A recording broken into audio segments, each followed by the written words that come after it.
గర్భధారణ సమయంలో వచ్చే మధుమేహ ప్రమాదాన్ని తగ్గించడానికి తినవలసిన ఆహారాలు.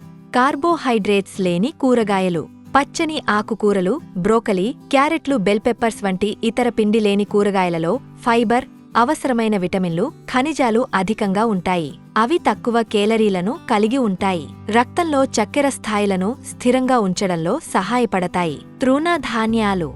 శుద్ధి చేసిన ధాన్యాల నుండి brown rice, quinoa, whole wheat bread వంటి తృణధాన్యాలకు మారడం ఇన్సులిన్ సెన్సిటివిటీని మెరుగుపరచడంలో, గర్భధారణ మధుమేహ ప్రమాదాన్ని తగ్గించడంలో సహాయపడుతుంది. తృణధాన్యాలు శక్తిని, మంచి ఫైబర్ను కలిగి ఉంటాయి. Protein rich foods. ప్రోటీన్లు అధికంగా ఉండే ఆహారాన్ని తీసుకోవడం వల్ల గర్భిణీ స్త్రీలలో రక్తంలో చక్కెర స్థాయిలను స్థిరంగా ఉంచుకోవచ్చు. మాంసం, చేపలు, పౌల్ట్రీ, గుడ్లు, బీన్స్ మరియు చిక్కుళ్లలో మంచి ప్రోటీన్ లభిస్తుంది. పాల ఉత్పత్తులు. పాలు, పెరుగు, చీజ్ వంటి తక్కువ కొవ్వు పాల ఉత్పత్తులు కాల్షియం, విటమిన్ డి మరియు ప్రోటీన్లకు మంచి మూలం. అవి ఇన్సులిన్ సెన్సిటివిటీని మెరుగుపరచడంలో సహాయపడతాయి.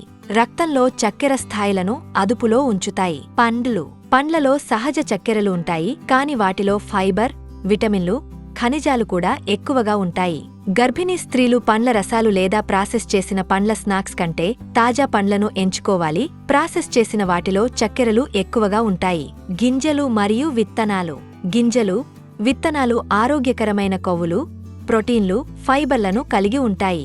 గర్భిణీ స్త్రీలకు ఇవి మంచి స్నాక్లా ఉపయోగపడతాయి. బాదం, వాల్నట్లు, చియా గింజలు ఆహారంలో చేర్చుకోవడానికి కొన్ని మంచి ఎంపికలు మరియు గర్భధారణ మధుమేహం ప్రమాదాన్ని తగ్గించడంలో సహాయపడతాయి. గర్భిణీ స్త్రీలకు కడుపు నిండుగా సంతృప్తిగా ఉండటానికి కూడా ఇవి సహాయపడతాయి. మరిన్ని విషయాల కోసం మా ఛానల్ని సబ్స్క్రైబ్ చేయండి.